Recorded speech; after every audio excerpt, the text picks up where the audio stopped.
Hello, once again. I'm your host, Doc Rotten, and this is Horror News Radio, the official Gruesome Magazine podcast. Back with me again this week are the scariest, goriest, bloodiest co-host on the nets, and tonight we're reviewing Spiral from the book of Saw. We're going back to the theaters. We're back at the theater. Oh, my God. All right, let me introduce the rest of the crew, starting off with the one and only award-winning filmmaker, Christopher G. Moore. How you doing, sir? Want to play a game? Yes. I'm doing good. Doing good. Doing wonderful. All right. Also joining us is podcasting rock star and international cosplay queen, Vanessa. How you doing, Vanessa? I'm doing good. Chris, can you be like my little puppet down there? Little pig puppet. I'm gonna eat your kappas. Oink, oink, oink. Kappas. Oh my God. All right. Thank you, folks. That's it tonight. All right. We're going to review Spiral, which is the 8th Saw movie, if you count this as a Saw movie, which I think it is definitely a Saw movie. Spin-off, but yeah. It is, but it's still, it is. We'll get into all that. So what we're going to do is we're going to give our first impression of the film, and then we're going to talk about it. We're going to try our best to stay away from spoilers this episode because those twists are, part of the fun of watching the movie. We're going to talk about the kills. We're going to try to stay away from the twist, even though it might be the most obvious twist in film history. God. But we're going to avoid it. And then we're going to wrap things up with our final thoughts, our score 1 to 5, and our favorite scene, which there are plenty to choose. So let's get into it. What film are we talking about? We're talking about Spiral from the Book of Saw, which is opening in theaters May 14th, 2021 from LIONSGATE. A criminal mastermind unleashes a twisted form of justice in Spiral, the terrifying new chapter from the Book of Saw, directed by Darren, Lynn, Bousman, and written by Josh Stolberg and Pete Goldfinger, and based, if we are to believe, and I do believe, based on an idea from Chris Rock, who also stars, along with Samuel L. Jackson, Max Minghella, Marisol Nichols, Richard Zeppieri, Dan Petronijevic, and Morgan David Jones. Don't worry about the ones I mispronounce. It's all cool. All right, let's dive into this. Let's give our first impressions of Spiral, and Vanessa, let us know. And first, tell us, how was it to go back to the theater? A little strange going back for the first time. Protocols were a little different, and everyone's, at least I was a little like, okay, how is this gonna feel? But there were so few people there. I think because it's just opening back up here and, people are getting used to it again, that it actually made me feel more comfortable. And it was just so nice to get to see a movie in a theater again and to be in one of those nice reclining leather chairs and have that big screen in front of you. Like, there's nothing like that experience, whatever kind of movie you're watching, right? So it was definitely nice to be back. And then it just made me feel like, well, the floodgates are open now. So, but first one, right? First movie there, Spiral. So I'm not a huge fan of torture movies. It's not like my bag, baby. But But this, I was really interested because of Chris Rock's involvement in this, and to see a Saw movie from this perspective. But it felt pretty much in line with a Saw movie, right? It didn't stray too far from that from the pattern that they have. I like that it was a focused. I guess the killings are always kind of focused, but I like how these were particularly focused killings. And I liked that in this you get some humor, because obviously you're going to have humor if you have Chris Rock in it. He's going to try to weave that in. And there were some moments that were pretty funny and some jokes that really got me amongst all the kind of corny stuff that we got along the way. But there were some moments that, I liked the funny moments mixed in with all the batshit crazy moments that we got. So basically a good time in the theaters, right? Yeah. All right. Up next is the one and only Christopher G. Moore. Sir, What was your first impression of Spiral? I feel like I've saw this movie before. Ba-dum-bum. Well, let me just say this much. I mean, I think most people probably know I'm not a big fan of the Saw films. I know many years back, I had a good friend that used to drag me to these films, knowing how much I hated them. And I remember seeing the first film, and then people, like, there was young people in the theater going, "Oh, this is the most original film ever." And I'm like, "Have you ever seen Seven?" This is basically just a bad version of Seven. I was never really blown away by the films. I mean, they're basically the torture porn versions of Friday 13th, where it's more about these intricate ways that they kill people and torture people to no avail.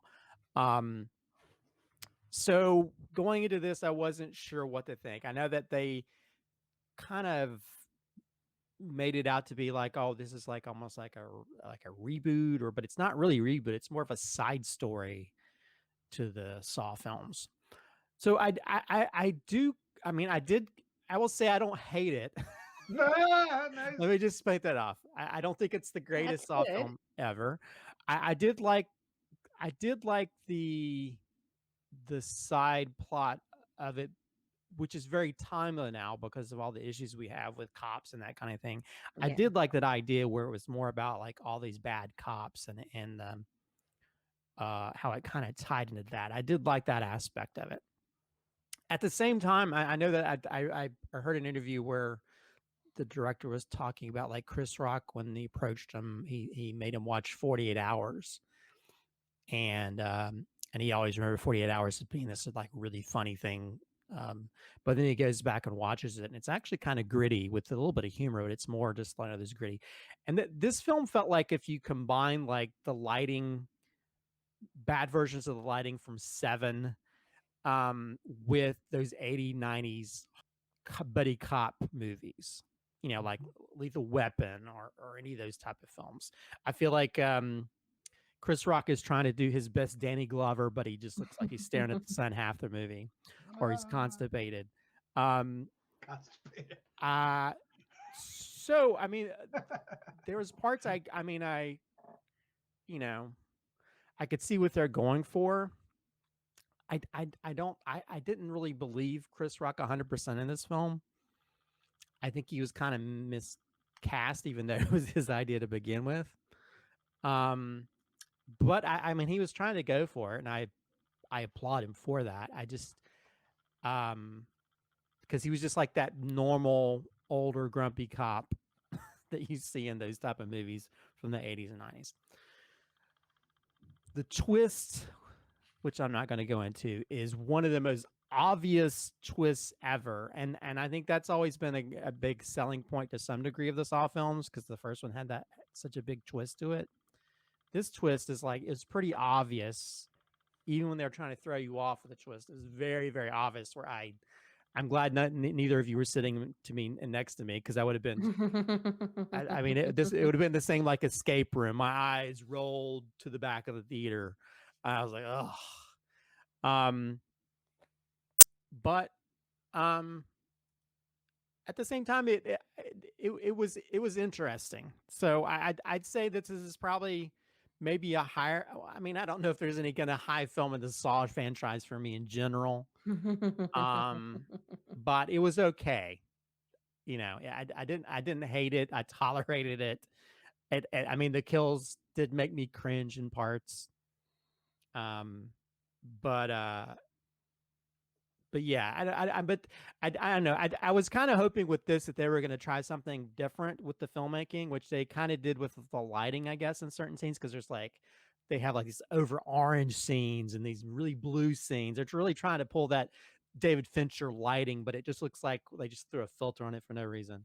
But it just, yeah. But then it's like every time they do that, they speed up the camera around things. It's like, I was hoping they'd stop doing that. That always annoyed me in the Saw films, like da-da-da, and they'd start da-da-da, da-da-da, da-da-da, and the camera go around. Okay, we've done that bit a million times. Let's stop that. Let's they wanted to make this more gritty, And you know, it kind of feels like that. They went more of a serious route, but overall is middle of the ground. I mean, I don't think it's, you know, I think it's I'd rather watch these kind of side plots than something that connects to the main story, if that means anything.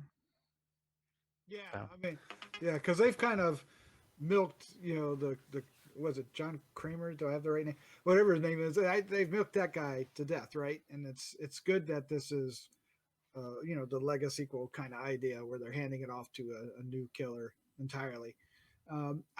Okay, so my history with the Saw films is kind of stupid. I do like the first one because it does have that crazy twist. That's it's kind of interesting along the way, but that twist ending just kind of freaks you out, you know. It's just like, what? And the rest of the films, you know, I really didn't like the next couple, which is ironic because that's the same director as this one. But then the more the more we got them, the stupider they got, and I started liking them more. I liked it when it just got brain dead dumb, and it just became like, you know, a sideshow thing, and it didn't, you know, it wasn't trying to do anything other than just, you know, slap some splatter in front of us and be, you know, entertaining. And it, you know, crazy twist coming out of this, and this person is still there, and this person knew the person back, you know, all that stupid shit. And I don't know, I kind of liked it more the dumber it got, even up to Jigsaw. But I like this one better. I really had a good time with this. I thought the kills were. I felt some of the pain on these. There was some was like, ouch, you know. It's like, oh no, you know. There's some finger things going on. There's a tongue thing going on. There's like, this is horrible. Stop. And, and I liked that we followed, you know, Chris Rock. I like that, you know, the relationship between him and his father, Samuel L. Jackson. And, you know, I appreciated the red herrings that we got along the way because they were setting it up pretty good, until this one pair of scenes that I think, you know, pretty much spilled it. They did their best not to, but you know, what Christopher said is absolutely true. But in the end, I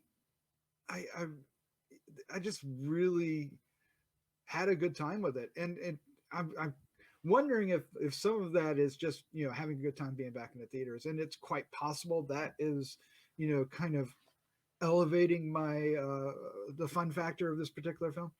But at the same time, when I look at it as compared to other Saw films, it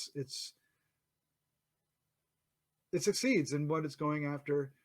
It, you know, it tries, like you said, it tries to get a little bit more Seven and gritty to it, and in that respect, it does succeed in that, for what it wants to do. It doesn't want to go quite that far as Seven, and some of the flaws that, if you want to bring it, is that, you know, it does have that identity crisis between, you know, the two types of films, even though one is inspired by the other. But in the end, I gotta confess, I had a good time. Well, you know, that's all I wanted was a good time. I just wanted to go to the theater, have a good time, watch Chris Rock, you know, face down this killer, and that's what I got. And got some good gory kills, and they did not disappoint, with bloodshed, and they gave me a twist. However successful that twist is you know, what we probably would want to discuss in the next half hour, but may not be able to. But there you go. What can I say? I'd definitely say that this would be a runner-up to the first movie, and how good it was, and because, yeah, you're right. The other ones just got really dumb, really wacky, because you already have to like live in a different universe to believe that somebody could come up with all these contraptions the way they do, these crazy death contraptions. So, you know, that's wacky in and of itself. But I liked this particular story that they came up with. And I feel Chris on, you know, kind of Chris Rock taking you out of it a little bit at times, getting too Chris Rocky, I guess. I felt like everybody else was doing a pretty good job, though, the rest of the time. Everybody was really owning their roles. I mean, some of these cops you just really hated. If for nothing else, like their face. I hate your face. When you look at it, you're like, No, you just know, the face. you're a dirty cop, yeah. And that they're, you know, broaching the subject matter too about dirty cops and everything, all the discussions that we're having in our society today. So, you know, it's kind of it's cathartic to take that topic and then to put it on a movie like this and just run with it, right? And just get all balls out crazy. And these kills definitely did. I know we can't really get into them too much because we want all of you guys to see it, but they were crazy. They were so, I had to remind myself a whole bunch like, okay, that's just latex. That's just fake blood. Like, that's not actually happening to this guy. Because they're intense. Yeah. You know, as far as the contraptions, if you really stop and think about it, you're like, who the freak would, who could come up with those? But at least nobody. Right, nobody. But at least with this, there is a plausible time frame in which this particular killer could come up with all this ahead of time. So, it's, you know, but at the same time, if it wasn't for those, we'd be kind of disappointed. So you kind of, and they have to up the game, and I think they did. There's some freaky things going on here. Well, yeah, and evidently, like most of these films, there's all these abandoned places where you can set up these things that you would probably need some kind of degree in metal work, and which I don't know how one person can do all these different things, but you know, maybe again, maybe there isn't one person. Don't do that. I mean, I will say, I mean, that you know, I'd be okay if, I mean, they try to make, even though it's sort of a, I guess, a side venture in the Saw universe, it would be interesting if this person, I don't know if he calls himself Spiral or whatever, if this person goes around like the Equalizer show and just going around finding places where there's been injustice involving cops or whatever and sets up these scenarios. I mean, that would be almost like the A-team of Saw, where they just go around and doing that. I mean, that would be interesting. I mean, they tried to make their own thing. They didn't even use the Jigsaw puppet. They created their own little pig cop puppet, which, you know, and which I heard interviews with the director, Bousman, who's, you know, they were trying to bring back the sort of the creepiness of that. They even changed like the pig mask to where it was creepier and stuff. I mean, the biggest, I mean, there's really the only scares in this is every time somebody gets kidnapped, because they just like puts this thing over their face. And those are the only jump scares in the whole thing.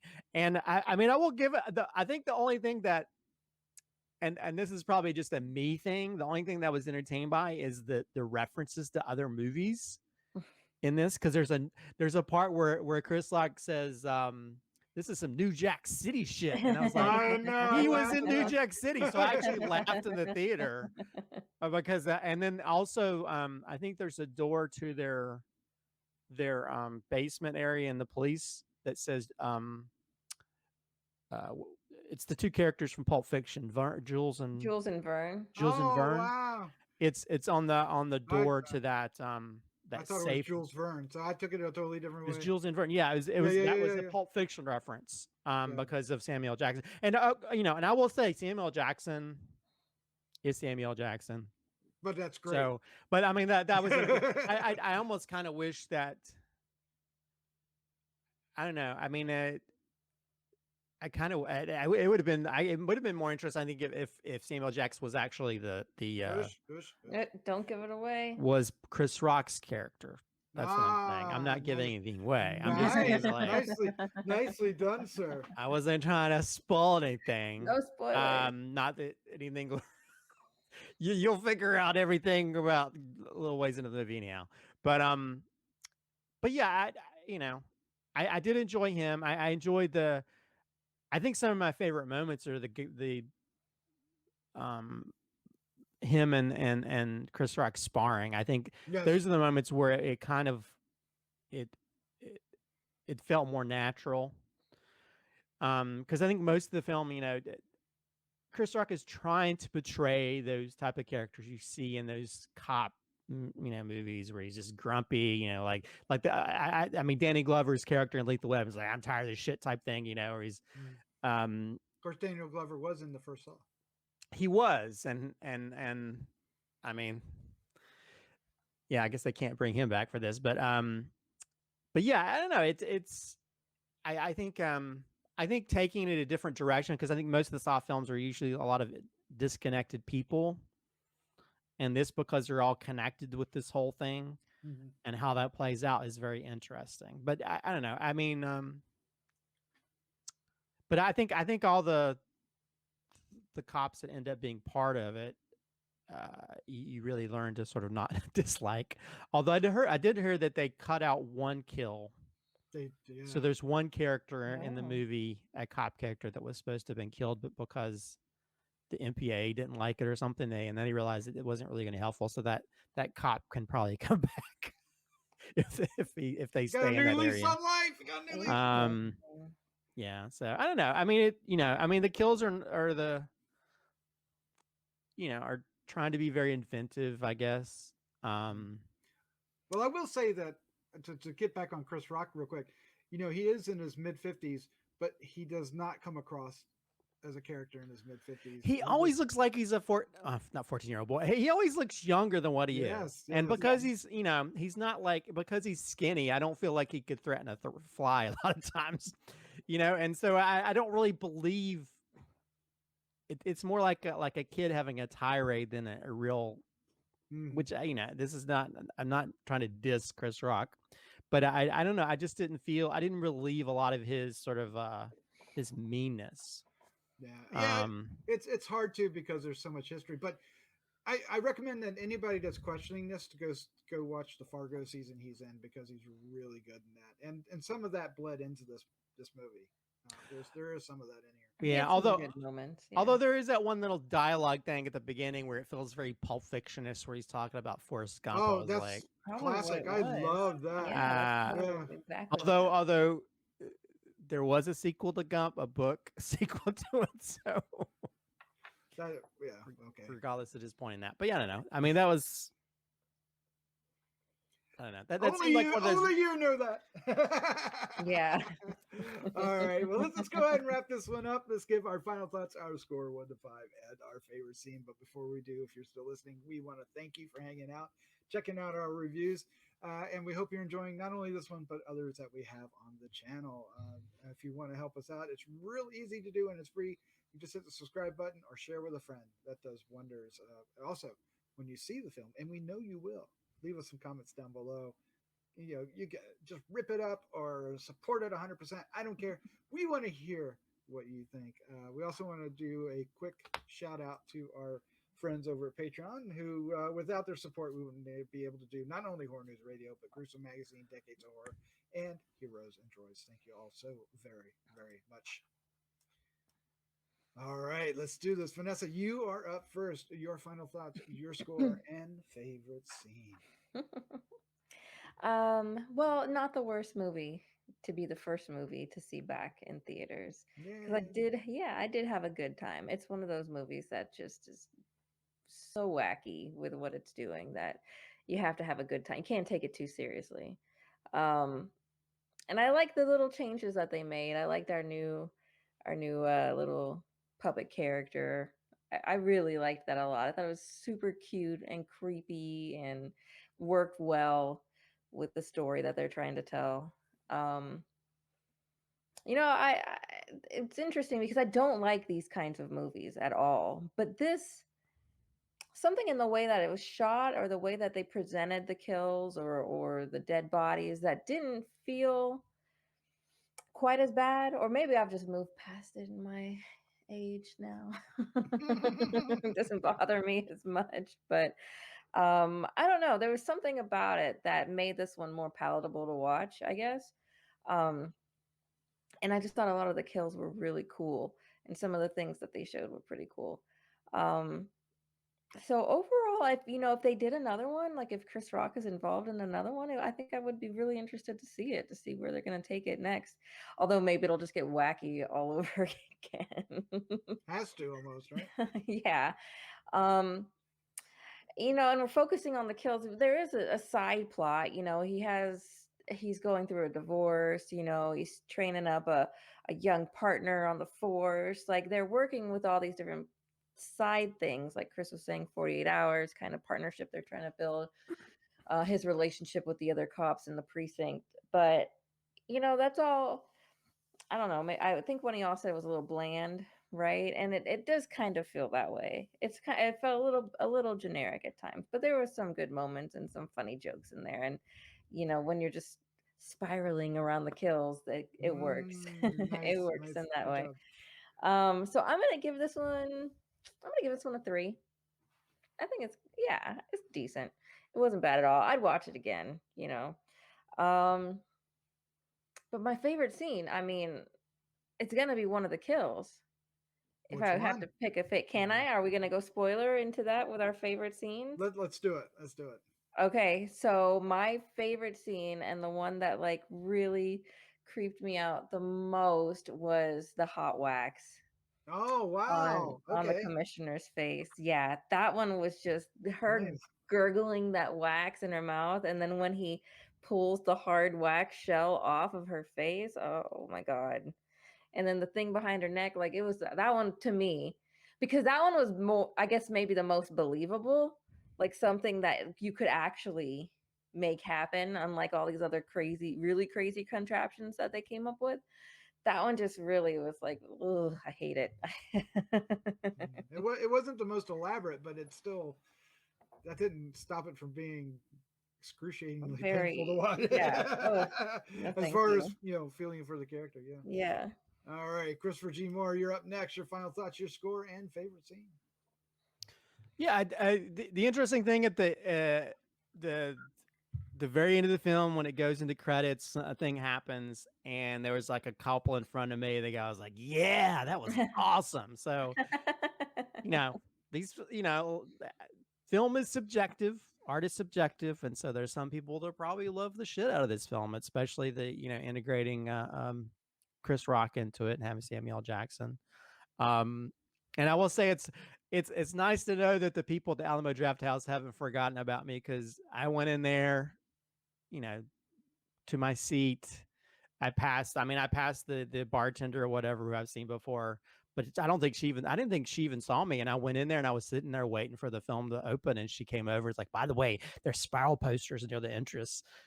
I was the only person in the theater she came up to tell that. So I was like, oh man, I've come to this place too much in the past to where they remember me enough to say, hey, there's free posters. So I think we have free spiral poster. But yeah, I mean, I can sort of see what they're doing with this. I mean, I almost feel like they should, with these side ventures, they need to make these subgenre Saw films, where it has like the Saw type thing, but they integrate it with another genre. Like this one, it's very like 80s, 90s buddy cop movie subgenre, and I think making it to where there's a much more integral through line with the reasons why the spiral killer is doing what he or she is doing. There's a reasoning behind it, and it's all dealing with basically bad cops, and that's not really giving too much away. They show that in the trailer, but so I think that's an interesting way to go about it. I think there are times where I liked Chris Rock okay, but I don't know if he was the right person to play that part. Although I will say I laughed loud a lot during when he's talking to his buddy, his new the new rookie, and he's talking about like wives, my wife cheated on me, and he's talking about like was it women cheat during the day, and it's like that's something about like it's a good amount of time for them to ride a dick or something like that. I'm paraphrasing it really badly. No, he said you can ride a lot of dick before dusk. I laughed so hard in the theater. I laughed out loud, and I literally LOL'd during that. That's probably my favorite quote in the whole film. But I mean, those type of things, having that element of humor, and we still have the darkness of it. I mean, there's a lot of there's a really funny bit where he visits and sees his ex-wife and how he treats the rookies. Really funny. Yes. So there's good moments in this where I can see what they're going for, and the kills are still gruesome and gory, but they didn't really irk me like they normally do. So overall, I think it's a pretty good spin-off. I mean, I'd rather see some of the Saw films go this route, and I'd be more interested in it. I mean, it's not a perfect film. It still has a lot of issues, and it still has a lot of those things that just bother me. And I could do without one more spinning camera going really fast, move around some trap. I mean, I was really hoping they'd be a little bit more artful with it, but I guess that's part of the whole bit. You have to do that. You have to play some did it in. But overall, I think it's an okay. I mean, I can't believe I'm saying this. I thought I was going to crap all over it, but I mean, not to say I'm saying it's the greatest movie ever, but I mean, I enjoyed it pretty well. And I mean, if they did more movies going this route, I'd be more interested in seeing them than the normal Saw film. So I'll probably will give it the same 3 as Vanessa. Nice. I mean, again, I could see what they're doing with it. Although I can understand if you're trying to be more like Saw, because basically Saw probably seems to be a big inspiration for Saw films in general. But sometimes it just felt like throwing a filter on things as opposed to it being something that. But nobody's as OCD as David Fincher with that kind of stuff, so I don't expect everybody to make the David Fincher film. As for favorite scene, I'm going to go with a non-kill scene. I'm going to go the scene where Chris Rock meets up with his dad. His dad shows up in his apartment. That's a good one. That sort of like back and forth. I really enjoyed that. What, you want to go grab a slice? I laugh so hard because it's like, I mean, it's funny when, I mean, it's bad enough you have Samuel Jackson who's attitude, but when you have him, he just like, I don't give a shit that I'm not a good dad to you. I mean, I just love that aspect of it. Okay, well, that's something you don't normally say, where it's supposed to be all like lovey-dovey, like, oh, we need to have a better relationship. No, it's like, oh. And he's his landlord, right? So yeah. Oh, that made me. I mean, that made me laugh. I really enjoyed that scene. So, yeah, I think that's probably my favorite scene in the whole film. I think if you can do that when the film's not just about the kills and it's about other things, that's when it becomes a better type of Saw film, because then it just becomes all about how many ways can we torture somebody really horrifically and make people squirm in their seat. Yeah, it's very much like, what Friday the 13th fell into. How crazy can you make the kills, and if you don't succeed in making it crazier, the film doesn't succeed either. There's a couple Friday 13th we can lump into that one, right? But anyway, I really enjoyed this. As far as being the movie that it is, right? Is it a good movie? That I would be hard pressed to say this is a good movie, but I wouldn't be hard pressed to say it's an entertaining movie. And sometimes that's what we go for, right? It doesn't have to be Shakespeare. I think I heard somebody say, right? We're not expecting that out of this. And in that respect, in that light, this is a really fun movie. And I would say that it's my second favorite Saw movie, next to the first one. I really enjoyed, how they approached it and everything. Now, the one ding is going to be, the twist. It's, but at the same time, it didn't really hurt the movie that it was so obvious. Okay, look, it wasn't that obvious to me. I wasn't gonna say anything, but y'all keep talking about how obvious it was. Well, we'll talk off camera about how obvious it was. There's huge reasons. It's painfully obvious, but if I'll just say this much: if they don't show your face, now stop. That's too much. That's too much. But anyway, my point is, I really like Chris Rock in this. I like the approach. I like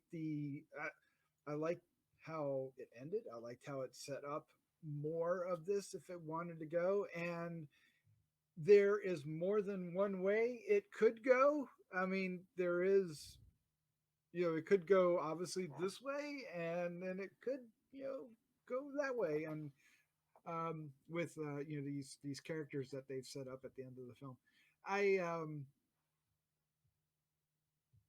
don't know. I feel I'm almost embarrassed. I just really enjoyed the movie. I'm going to give it 3 1/4. How's that? I'm going to give it 3 1/4. And I am going to say that my favorite scene is the final trap. The final trap we get. I really liked how that was set up. And it's also set up in a way that it's a setup for the setup, right? There's always a trick. There's always a trick. And what happened with that, I just, and who it is and what all has to be said about it, and the irony of it and the reaction to it, and it just, for me, I just thought it. Okay, so I guess what I'm saying is that a lot hinges on a film like this, on how well it ends, because if it ends really well, you walk out with that, right? You walk out with that feeling. Because if it dropped the ball at the end, it could have been, you'd forget about the other kills. I mean, you'd remember them, but they wouldn't be as impactful. But when it lands, it sticks that landing, is what we say from time to time. You walk out with that feeling, that high. And I think this movie did. So, yeah, there you go. There you go. There you go. We reviewed a Saw film with a positive review, all 3 of us. I did not expect that. I will say We came, we saw, we spiraled out of control. I did like the use of the spirals, how they really went after that. There's a lot good in this film to balance out. You could see they're trying. They could see they're trying something new, and I know it's co-written by people who did the Jigsaw and some of the other Saw films, but so you could see they're doing something new, and I appreciate that, because I think it's so easy to fall into the same rut of just making the same type of film over and over. Yep. So there you go. That's our review for Spiral from the Book of Saw, out in theaters now. So if you are able to go see it and you do see it, let us know what you think down below. We have in 2 weeks we have another film that's only in theaters, A Quiet Place Part 2. Looking forward to that. And then the week after that is Conjuring 3. I do want to leave on this note that this film was originally, of course, supposed to come out May of last year. So, and this is the first Saw movie that did not come out in October.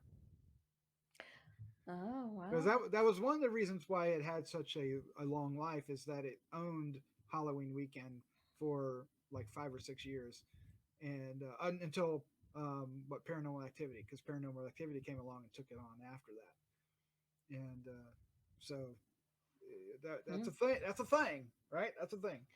All right. Well, let's go ahead and wrap this up. Thank you all for watching.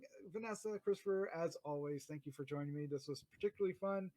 This is a celebration episode because we're back in the theaters. Yay! Yay! Theaters are great. Say good night. Good night. Night.